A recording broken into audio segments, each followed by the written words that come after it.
Now, we're going to be looking at a conversation that touches the heart of national concern. The growing wave of insecurity across Nigeria, from Borno to Plateau, Kaduna to Katsina. Nigerians are increasingly feeling unsafe in their homes, in schools, and even on our roads. Just last month, a devastating attack happened in Borno State. It left at least 8 people dead, adding to a long list of casualties in what appears to be an unrelenting insurgency. In Plateau State, the same goes there. Over 150 lives were lost in brutal community attacks earlier this year. These are not just statistics, okay? They're stories of fear, they're stories of displacement, helplessness, if I may add. Amidst this reality, some government voices are now openly calling for community-led protection efforts. We have Governor Diko Rada of Katsina State recently urging residents to defend themselves against bandit attacks. If you'd also recall, the late Governor Rotimi Akeredolu of Ondo State once warned that citizens may be forced to arm themselves if the federal government fails in its responsibility to ensure security of lives and property. Now, even security chiefs have admitted that the Nigerian army and the police cannot be everywhere at once. We even had the Director General of the DSS talking about Adiola Ajayi, calling on Nigerians to carry out self-defense. What does this mean for everyday Nigerians? Are we drifting towards community policing full-time, or are these open doors for citizens to take matters into their hands? Joining us this morning to unpack these urgent questions is Reverend Sherif Azeke. He's a seasoned security consultant and an advocate for community safety. Good morning, sir. Good morning. Thank you for having me. It's nice to have you here. All right, so we're looking at the security situation in Nigeria. When we hear top government officials actually asking citizens to defend themselves, what does this pertain? Should we be concerned? Is it a bold solution, or is it a call for the state saying that they have lost their grip? I think for them to be calling for self-help or self-defense, it has gotten to that point. Really, security is a major challenge as long as Nigeria is concerned. If you look at Nigeria, generally, the #1 problem of Nigeria is insecurity. Yes. And it's not just a local issue.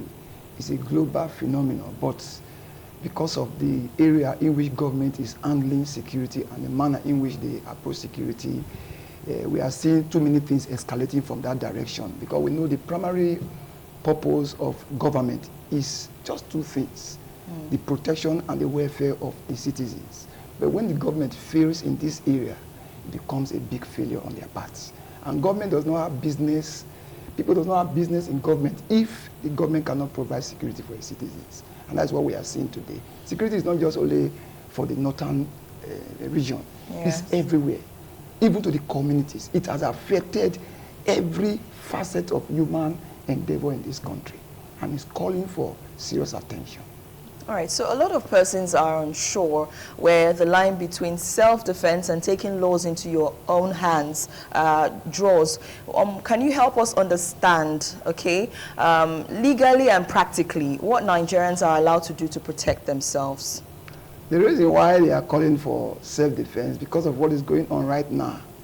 Even the police that's supposed to really be in charge of the internal security of the citizens. Yeah. This police is overwhelmed with what is going on right now. They are trying their best, but it's like their best is not enough based on what is going on. And then for people to begin to call for self-defense, you know the level in which we are. #1, our borders are porous. Our borders are just open for whoever to come in. We are surrounded with people we don't know. We have a lot of people around us who are undocumented. They are not Nigerians. And nobody's asking questions. Yeah. These guys are everywhere in our forests, in our communities, in our towns, everywhere. They are littered everywhere. What are they doing? Who is asking them the question, what are they doing in this country? They are becoming something else. That is why you see people are already agitating for self-help. Because, like what you said, the police, they are not everywhere. And they cannot be everywhere. And what we need to do right now is education. That is where the government is not looking at it. We have the kinetic approach when it comes to security. The uniform and the gun. The uniform and the gun is not the solution to insecurity issue. We should look beyond the kinetic and look at the non-kinetic approach, which is education. When we educate the people on security issues, to an extent, it will go far. The enlightenment, the education, the awareness of security in the nook and crannies of this country. If we do that, look at what happened the other day. When COVID-19 came in, what happened? How did the government approach it? They approached it holistically. Within a short time, that issue was taken care of. Yeah. There was much awareness. Even the old woman in the village knows what to do, how to watch and how to keep distance and the rest. Billboards everywhere, awareness on the social media, even the print media, and so on and so forth. You see, and people got to understand what COVID-19 stands for and how we can come out from it. But when it comes to security, it's like they use a glove hand to handle it. Because some of them they are making money from it. Oh, that is why you see the thing is still pending. Allegedly. You can call it allegedly.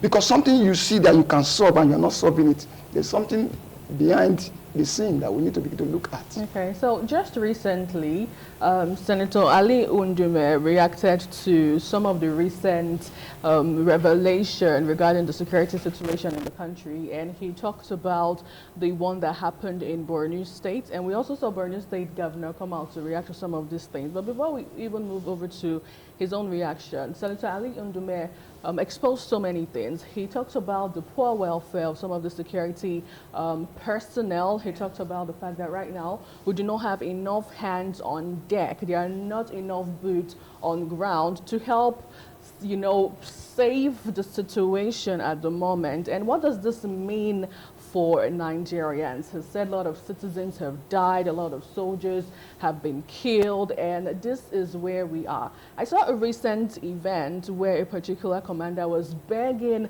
Niger Delta youth to come join the army. So how can we, you know, marry that situation, and what would be the solution to all of this? All boiled down to funding. Like the police, we have less than 400,000 police officers. Policing a country of more than 220 million. That's a suicide mission. Even the military also. They are trying their best, but it's like their best is not still enough. They are few when it comes to approaching the issue of security. That's why you see the senator keep on begging. We have been hearing all these things. Every day we watch Nigeria dying as it's becoming like a norm in our society. When you have 50 people died this morning, nothing moves anybody. Life continues. A country where the value of life is increasing every day. The value of one man's life makes no sense as long as this country is concerned. I watched something a few days ago. Somebody died in the States. The government, the president have to come down to console the family. And you see the concern from the presidency down for just losing one person. But yeah, you hear of 100 people die. Nigerians are dying every day, and it's quite unfortunate. Quite unfortunate. Nigerians ought not to die in their own mother's land. But unfortunately, these things are happening. Now, when you look at it very well, you discover that, I still say, our borders are porous. We need to handle that aspect and fund the Nigerian police. Don't give them something that you know that they cannot do with. Fund them very well. Equip them very well, even the Nigerian army. And secondly, we should move out from this area of using our men on the battlefield. Technology. We have gone beyond losing our men just like this. We should use technology to address security issues. You don't need to put your men on battle line. From your house, you can begin to see what is happening out there. Then we'll go into intelligence gathering. We should use intelligence gathering everywhere. As I was coming to the studio, I just look around. I look at the city. I discovered that there's no presence of security. The whole place is porous. You see some guys with cutlass, sharp cutlass, with shovel in the name of trying to look for a job. There should be an agency that is in charge of this kind of set of people. We are besieged. We need to tell the truth, because when you fail to tell the truth, there will be insecurity. Speaking about telling the truth, last week still, we saw the governor of Borno State, Baba Gana Zulum, coming out to call for help, you know, from the federal government, saying a lot of things going on right now in Borno State. It seems Boko Haram has gone back to Borno State, which we didn't see a couple of years ago. And shockingly, the Minister of Information also said that Nigerians shouldn't pay attention to what he is saying, right? Now, speaking about the issue of speaking the truth, and we also saw the Minister of Information come out to say he didn't mean it that way, you know, and interestingly, when he made that statement, he wasn't even in Nigeria. Now, the question is, do you think security is being politicized in the country? To an extent, it has been politicized. You know, when there's no sincerity, there will be insecurity. Because insincerity breeds insecurity. When you are behaving as if nothing is happening, when things are happening, go to our IDP camps. The IDP camp is increasing every day. People are being dislodged from their communities, and it's like the government is not paying serious attention to the issue of security. Because the main purpose of government is to protect the lives of the citizen. And if you watch very well, go to the airports. You see Nigerians are leaving this country on a daily basis. Why? Because of insecurity. The poor system of our economy. We have two kinds of economy in Nigeria. We have the economy of the Federal Republic of Nigeria. We have the economy of the Federal Republic of criminals. Wow. And the economy of the Federal Republic of Nigeria is coming down, while the economy of the Federal Republic of criminals is increasing. So there's something wrong somewhere. All right, you talked earlier about manpower, okay, that the security personnel are low on manpower. They do not have enough personnel. What about the quality of the personnel that are in office? Okay, so a lot of persons have lost trust in our security agencies, especially the police. You hear a lot of persons say, what can police do? If it's set now, for instance, you will see that all of them are running helter-skelter. And you also talked about intelligence gathering. You also talked about the need for the use of technology. But are our security personnel ready to make use of this digital platforms that we are looking at? I think the police especially, the police, they are ready if such provision is made for them. I was in Emirates not too long. I saw the way their police is being managed. Highly equipped. I mean, highly equipped, well paid. But our police here, they are not well paid. Check very well. They are not well paid, not well equipped. Look at their stations, and they lack manpower. You cannot expect a man who carries just AK-47 to go and combat people with more than AK-47. More equipped than even what we have in the system. So if the government can look at it from this direction, encourage the police by equipping them very well. And increasing the number is another thing. You talk about the military begging for people to come into in terms of recruitment. That is the issue, the area we have gone into, where people are running from recruitment because of what is happening in the system. Nobody wants to lose his life. It's very, very uncalled for. So I want to beg the federal government to be sincere in managing security issues. They should not politicize it. The federal government should be sincere in the area of managing security. And again, we should look at the area of state police and community police. We have been talking about it for years. I don't know what is stopping the government from doing this aspect of it. It's not too easy, it's not too difficult to bring in state police, because when we have state police, even the federal system will will have ease in doing their business or doing their work. Even community police, like our communities now, a lot of people have left the communities. You see, the town is already highly populated because of what is happening in the communities. Now, these guys, this is criminals. They go to the communities, they attack people in the communities. Look at our forests. People can't even go to the farm again. Like I heard somebody was talking about, people can't go far to plant their crops because of the fear. These guys now, they have taken over our forests. You know, we keep on saying this one like a television talk. It's a reality thing. They've taken over our forests. They even have football field in the forest. They have good life there in the forests. And kidnapping is becoming like a normal thing in this country. The government should look at the aspect of kidnapping. We have conventional kidnapping, we have unconventional kidnapping. It's becoming something funny. We should look at it very well. Because these guys are feeding, that's why I said we have the economy of criminals. And the economy of criminals, they are really feeding fat in the expense of the real economy. So much needs to be done in this direction.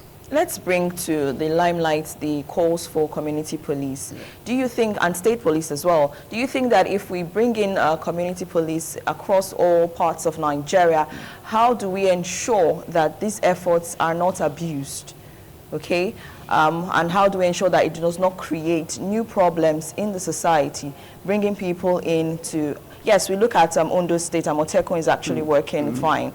But do you think that if it spreads across all states in Nigeria, it would not result into abuse of power, especially by the state governor? This has been the picture of so many persons that when community police is being introduced, they will hijack it, people in the power, like the governors and the rest. I think we should not think about that. Something you have not tried, you don't conclude. We should try it first. Because that is one of the solutions to this security problem we're having, especially community police. When there's community police, people that understand the community and how the community runs, they're able to manage the security situation of the community. And when the communities are safe, the country is safe. So we look at that aspect very, very well. Let us not have the mind that they are going to hijack it. Let us start it. The best way to start something is to start. And at the end of the day, we'll have a good time in addressing security issues in Nigeria. All right, thank you so much, Reverend Sharif. We'll take a short break right now. When we come back, we'll get talking more about the security situation in Nigeria and, of course, the way forward. This is still This Morning on ITV. Stay with us. Thank you so much for staying with us. If you're just joining us, you're on to This Morning on ITV. And our major focus this morning is on insecurity in the country. We still have our guest seated with us here in the studio, Reverend Sharif. Thank you so much for being here still. So right now, let's move over to what happened on Friday last week in Abuja, where we saw the National Security Advisor, Nuhu Ribadu. News actually had it that his Hilux got stolen. And it's actually spawned a lot of reactions, you know, online and also offline as well, because one begs the question is, if that can happen to the NSA, what does this mean for an average Nigerian? How worried should we be? It's a sign that nobody is safe. Nobody is safe. Nobody is safe. From the presidency to the baby in the womb, nobody is safe. And the situation is becoming very pathetic. And I think, like what I said, the education on security issues should not be neglected. We should start it from the school. Like in Israel, when you go to Israel, a child of 3 years, they keep on training that child on security issues. The time you get to 8 years, becoming an intelligent person in the area of security. So when we begin to orient our people, right from the school, like our sect, we have already missed it. And if we allow this thing to go down, it will also affect the young ones that are coming. Let's continue to educate them. Go to schools, like what I'm doing right now. I go to schools to educate these young ones on security awareness. They should be much aware. They should be enlightened. They should be educated when it comes to security. We should not leave that aspect very well, because when you are educated, I'm enlightened concerning things that have to do with security. To an extent, we can solve the security issue. Education is very, very important. You talk about self-help just now. People are now agitating for self-help. When we say self-help, which is people are the average Nigerian, the mind goes to carrying the gun. Self-help is not about carrying the gun. Self-help has to do with your mindset, how you are prepared when it comes to security, your enlightenment concerning the security of your life, because security is the protection of life, property, and environment.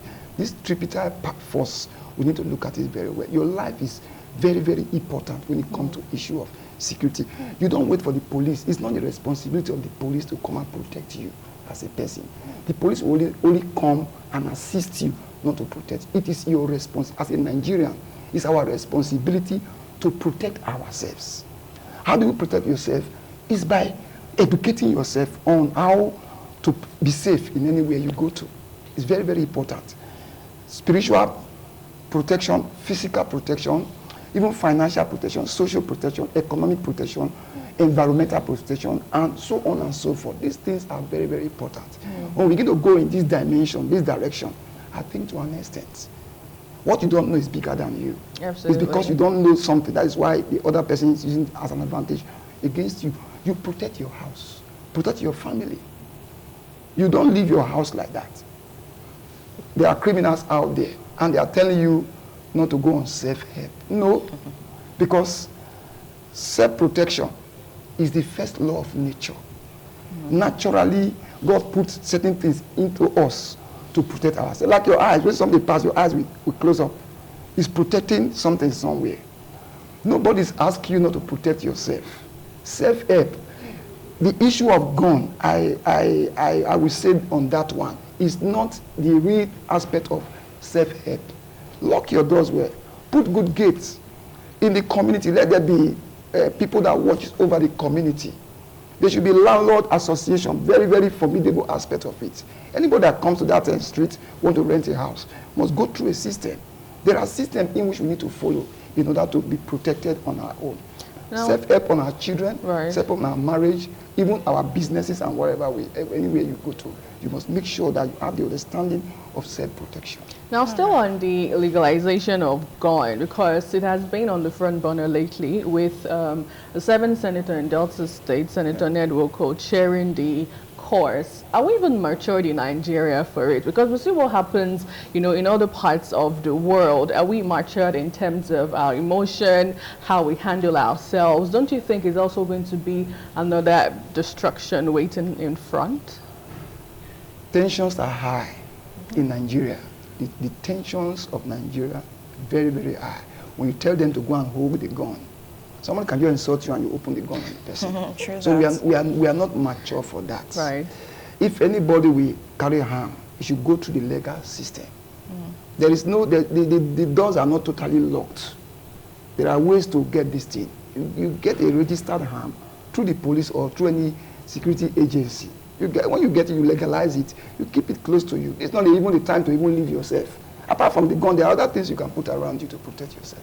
When you say other things, because you've been hammering on it, what do you actually mean? I'm sure we should be talking about that. I remember he said the spiritual Let's not give some people war. ideas. I was just thinking, yeah, but aside that, really, what can we do to protect ourselves? You've talked about locking the gates. Are there other things? Maybe in the educational part of it, should schools start having classes? I know some parents actually enrolled your child for karate. Yeah, I'm coming to that. Yes. Because we have come to that point whereby even I personally encourage people, go and learn karate, judo, and taekwondo. We have reached that set. Where you learn karate, judo, and taekwondo, that is self-help. In case somebody is trying to mess you up, you know what to do, how to protect yourself. It's not about the gun. There are a lot of things we can do to protect ourselves. All right, let's take our attention to some few weeks back when the Edo State House of Assembly actually passed into law an act that brought out stronger rules and stronger punishment, severe punishment for persons who are into cultism. Okay, and they are looking for how this can reduce the rate of cultism, especially here in Edo State. Do you think that if more stringent laws, more stricter laws are actually put in place, it can deter the people you funnily called the Republic of Criminals? Yeah, I think the Edo State government, they've done something good in that direction. And I want to give kudos to the governor. He's trying in that direction.